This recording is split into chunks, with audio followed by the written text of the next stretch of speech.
স্থানীয় সময় বৃহস্পতিবার সকালে ইতালির রাজধানী ভেনিস থেকে 255 কিলোমিটার দূরে মুলভানো লেকে পিকনিকে যান দেশটিতে বসবাসরত কিশোরগঞ্জের ভৈরব অঞ্চলের প্রবাসী বাসিন্দারা। দুপুর 2টার দিকে লেকের পানিতে নেমে গোসল করেন তারা। কিছুক্ষণ পর আব্দুস সামাদ নামে এক শিশুকে খুঁজতে শুরু করেন তার বাবা মা। অনেক খোঁজাখুঁজির পরও তাকে পাওয়া না গেলে স্থানীয় পুলিশকে খবর দেয়া হয়।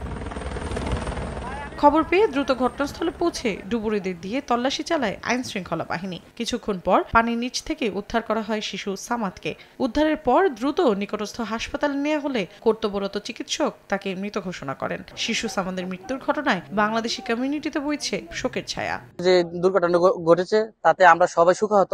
আপনারা সবাই অবগত থাকবেন, আপনাদের সন্তানকে যখনই কোনো লাগুতে নিয়ে যাবেন তখনই পাশাপাশি লাগবেন এবং কি খুবই সতর্ক থাকবেন। ভবিষ্যতে এই ধরনের দুর্ঘটনা এড়াতে শিশু কিশোরদের সতর্ক অবস্থানে থাকার দাবি জানান কমিউনিটির বাসিন্দারা।